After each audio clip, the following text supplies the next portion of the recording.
Thor's Wonderful Journey. 1. One morning, Thor asked Loki, the fire god, if he would like to go forth with him to Utgard, the stronghold of the giants, where he was going to try, with his mighty hammer, to conquer those fierce enemies of Asgard. Loki was glad to go with him, and the two gods started forth in Thor's chariot, drawn by 2 goats. Thor often went on a journey, so the dwellers in Asgard did not wonder to see him getting ready for a long drive. As Thor and Loki drove along, the heavy chariot rattled and made the thunder echo among the hills. People in our world, down below in Midgard, heard the rumbling and said, "What a heavy thunderstorm! How the thunder crashes and rumbles." Toward evening the travelers stopped at a peasant's hut, and Thor, alighting from his chariot, went to the door of the house to ask shelter for the night. "I will gladly give you a room, but I have no food in the house," said the man who opened the door. "Oh, never mind that," said Thor. "I will provide the food." So Thor and Loki stopped for the night at the peasant's hut. They found the family within, the man, his wife, and 2 children, a boy and a girl. All looked on in great surprise to see Thor kill his 2 goats and cook them for the evening meal. "Eat all you wish of the meat," said Thor, "but be careful not to break any of the bones. Throw them all into the 2 skins which I have spread upon the floor." Now the boy, whose name was Thialfi, wondered why Thor should say this. As he happened to have a piece of the leg bone, he thought there could be no harm in breaking it open to get out the soft marrow to eat. Thor was just then talking to Loki and did not notice what had been done, but next morning the boy learned a lesson that he never forgot. When Thor was ready to start off again the next day, he held his magic hammer over the skins in which lay the bones. All at once the goats became whole again and stood there just the same as before, except that one of them limped with his hind leg. Then the young Thialfi knew why Thor had told them not to break the bones. At first, when he saw Thor's angry face and how he grasped his hammer, the boy was frightened and wanted to run away. But soon he remembered it would be cowardly to do that, so he went to Thor and asked his forgiveness. Now the mighty thunder god, though often angry, was always just and kind.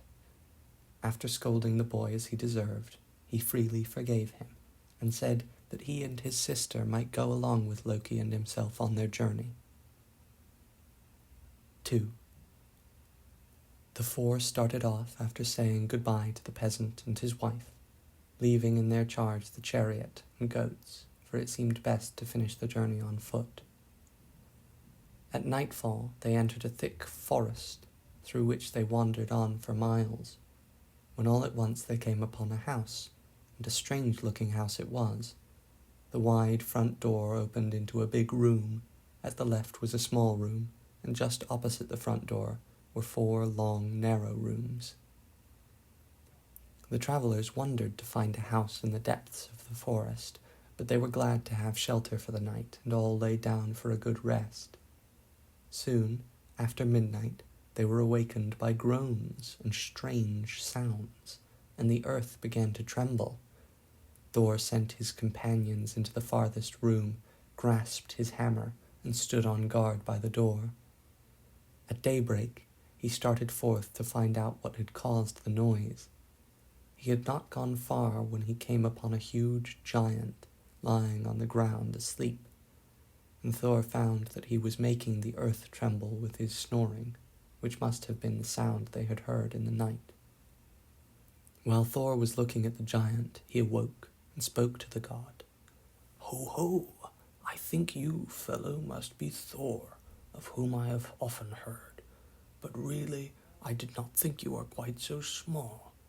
Now the sun is up, I must be off. But where is my other glove? Oh, here it is, on the ground." And the giant stooped and picked up his glove, which was the very house in which our 4 travelers had spent the night, with the big front door where the hand went in, the thumb for the one side room, and the 4 narrow finger rooms opposite the door. "If you are going my way, you may come along with me," said the giant. So they journeyed together for 1 day, but even mighty Thor could hardly keep up with the giant's long strides. When night came, the giant stopped under a large oak tree and said, "I am going to sleep. You may eat your supper if you wish. Here is a bag full of things." Saying this, he fell asleep and was soon snoring. But when Thor tried to open the bag of food, he could not untie the cord.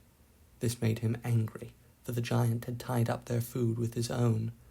He looked at the huge figure lying before him asleep, and when he thought of what a mean trick the giant had played upon them, Thor seized the magic hammer and threw it at him. "Did a leaf fall on me?" said the giant sleepily. "Haven't you eaten your supper yet? Well, I am going to sleep again." And soon he was snoring louder than before. Thor grasped his hammer tighter than ever and threw it with such strength that it seemed as though it must surely have killed the giant. But again he rubbed his eyes and said, "I thought an acorn fell on my head." He had hardly spoken when he was asleep again. Then, a 3rd time, Thor hurled his hammer with all his strength, and it seemed to hit his enemy in the forehead, and was buried out of sight. But the giant only said, "I think there must be birds overhead in this tree. I thought a feather dropped down on me. Are you awake, Thor? I think we'd better be going on with our journey, and if you are bound to go to Utgard, I will show you the way, but I advise you to go home instead. You will find bigger fellows than I in Utgard." But Thor had made up his mind to go on, and nothing could make him change. At noontime, the 4 friends left their giant guide, whose path led another way. They had not travelled far when Thor spied a large city looming up before them, and soon they came to Utgard, the home of the fierce giants. Although it was surrounded by high walls, Thor and his friends were able to creep through the bars of the great gate. When they came to the palace and found its door open, they went in, and there sat all the giants with their king, Utgard Loki, at their head. A quite different Loki was this giant king from the mischievous fire god, the Loki from Asgard, who now stood before him. 3. Upon seeing the 4 strangers, the king of the giants said, "Why, this must be the god Thor. I really did not suppose that you were such a little fellow, Thor, but probably you are stronger than you look. Now before you sit down at our table, you must each show some proof of your strength." Then Loki, who was very hungry, said he was sure he could eat more than anyone else. So the king called one of the giants to come forth, saying to Loki, "If you can indeed eat more than one of my men, you will perform a great feat." A huge trough full of meat was brought in, and Loki began eating at one end, while the giant began at the other. They reached the center together, but Loki had eaten only the meat, while the giant had devoured meat, bones, trough, and all. Thialfi, the peasant boy, took his turn next, and boasted that he was the fastest runner of them all. "Oh," said the king, "it will be a most wonderful feat if you can win a race against one of my men." The first time Thialfi ran the course, he kept ahead until near the end, and was beaten by only a few yards. The second time he came off worse, and the 3rd time he was only halfway around when the giant had reached the goal. Thor, however, was not at all cast down by the failure of the others, and he proposed to try a drinking match. So the king brought forth a long drinking horn, saying, "My men usually empty this in 1 draught if they are very thirsty, though sometimes they have to take it in 2 swallows, even 3. Then Thor put his lips to the drinking horn and took one long, deep pull, thinking he had surely emptied it. But to his surprise, the water had lowered only a few inches. Again he lifted the horn, feeling sure he should empty it this time. Yet he did no better than before. The king said, "You have left a great deal for your last drink." This made Thor try his very best, but it was of no use. He could not empty the horn. "So, you are not as strong as you seemed after all. Do you care to try anything else?" said the king of the giants in a mocking tone. "Oh, certainly. Anything you like," replied Thor. "Well," said the king, "I will give you something easy this time, since I see you are not as strong as I expected.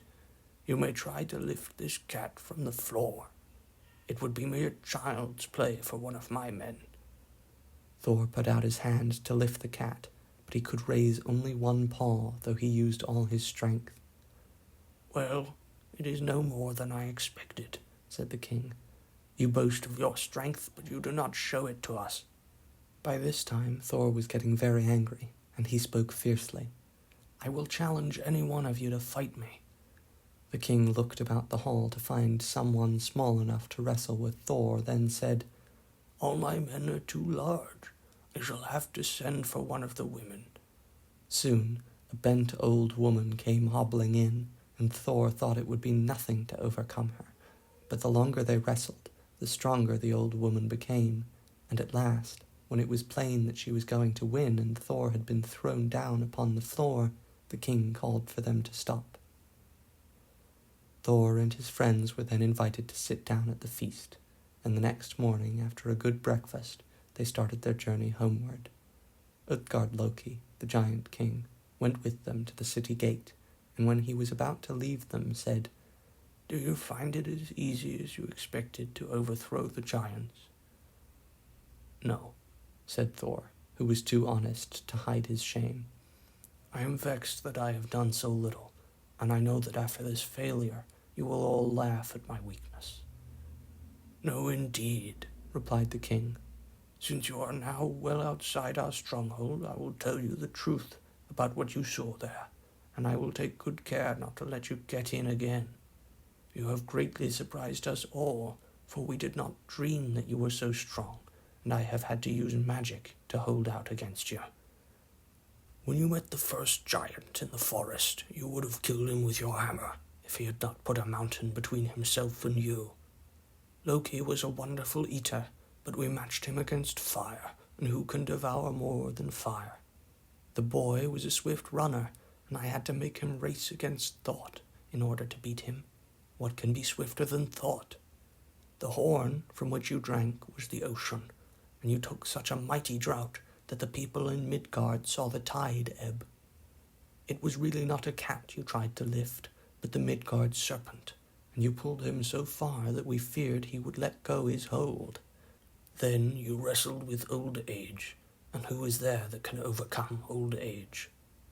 With these words the giant king vanished, and Thor, looking around, saw the city of Utgard was also gone. Then, silently, but with many thoughts of these strange things, Thor and Loki, with the boy and the girl, made their way back to Asgard.